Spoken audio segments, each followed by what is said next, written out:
Good afternoon, everybody. It's Andrew with Giordano's Garage.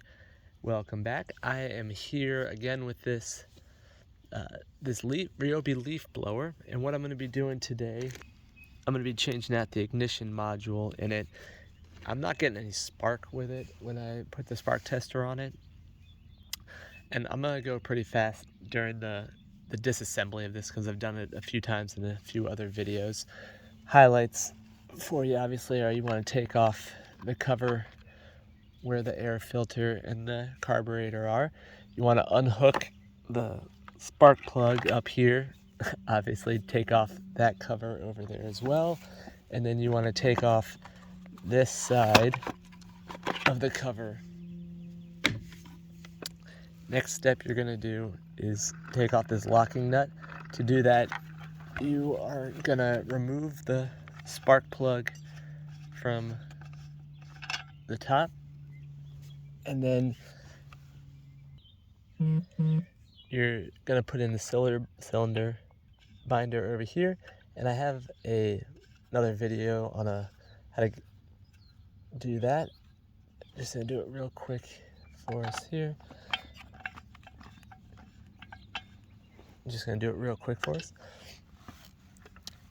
You also want to remember to take out the governor spring right here. It can help if you have some needle nose pliers. I think I'll be able to just jimmy rig it, or I think I'll just be able to get it out. Alright. Next thing we are going to do is take off the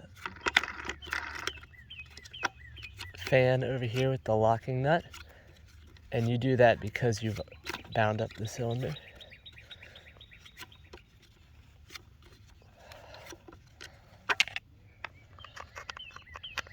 Put that on the side. Take off this little washer, and there's also a little cylinder there, and then there's 4 screws in there that are torque bit. You'll take that off as well, and then we are where we need to be. Nice and easy, right?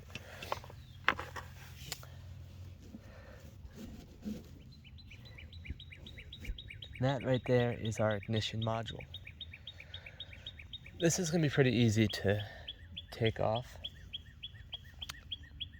You have your grounding wire and your hot wire right there. We're going to unhook the ground, and then we're going to take our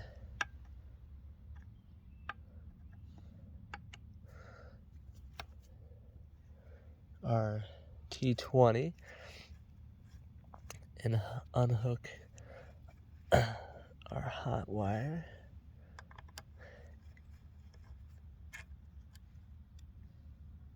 Right. We don't want to lose that screw. And then there's one more screw over here we're going to take off.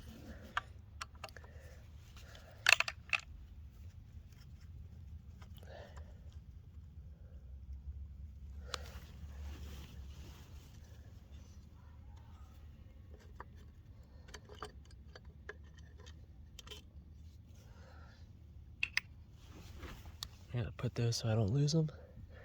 And that is how easy it is to take that off. Next thing we're gonna do is we just want to look and make sure it looks clean here.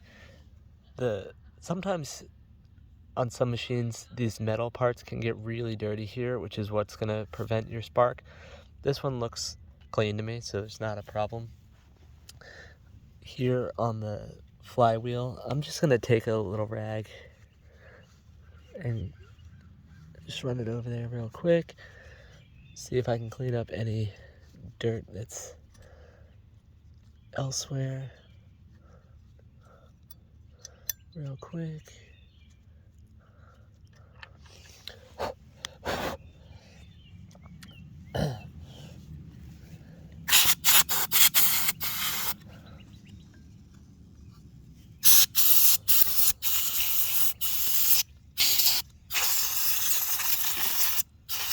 dirty fins in there.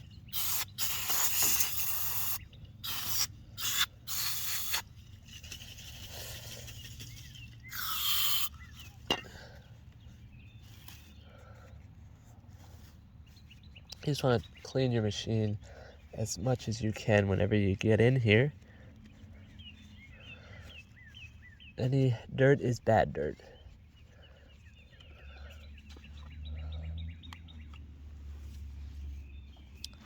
We're gonna get our new ignition module. Love working on these old machines just because I get to practice my skills and keep it up so I don't forget how to do anything. Yeah, I took all these classes at the local community college around here, so that was really fun. You know, I got to meet a lot of cool people and learn a lot of cool stuff. I have my 2-stroke, 4-stroke, electrical, and diesel certification. I still have to do my drivetrain and my hydraulics right now, but that might have to wait as I got into a master's program. Now, we are just gonna install this just like we took it off with a few slight differences. So we're gonna stick this on like that, and we're gonna put in one of the Torx, or one of the screws, but we're not gonna screw it all the way in. We're gonna take the other one. Remember, you gotta put it back through the hot wire, and then we're gonna stick that in as well. Again, not all the way, and the reason for that is that we have to set the spark plug, we have to set the ignition module with the flywheel because of those magnetic parts. When it comes through, oh, you know what I need to do is take out the cylinder binder.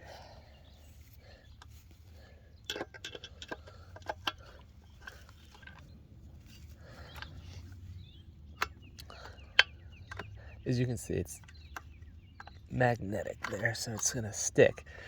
When you're doing this, there's 2 ways that you can do it.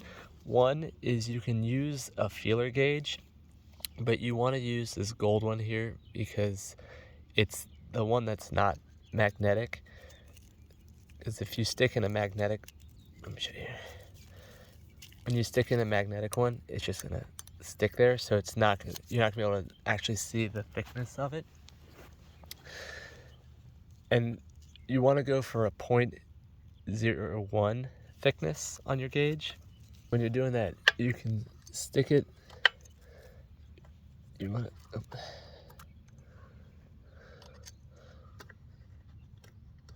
can stick it in like that, or what a lot of people do is you can stick in a business card because that's the right thickness, and you can have it set that way. And once you get that, you want to tighten down your screws here. Once you get it set properly, when you stick in your feeler gauge, you'll hear it sliding in and out, and there'll be just a smidge of resistance. So we are set good there. We've made sure that we put both of the nuts back on. We've reconnected our ground wire, and our hot wire is in place. So now we're just gonna put the machine back together again. Well, if this was helpful for you guys, then please feel free to subscribe to the channel, and leave any comments below if you have any feedback on what I can do to improve for you guys, or if you have any suggestions on other videos you would like to see. But again, thanks for watching, and I will see you guys next time. Bye.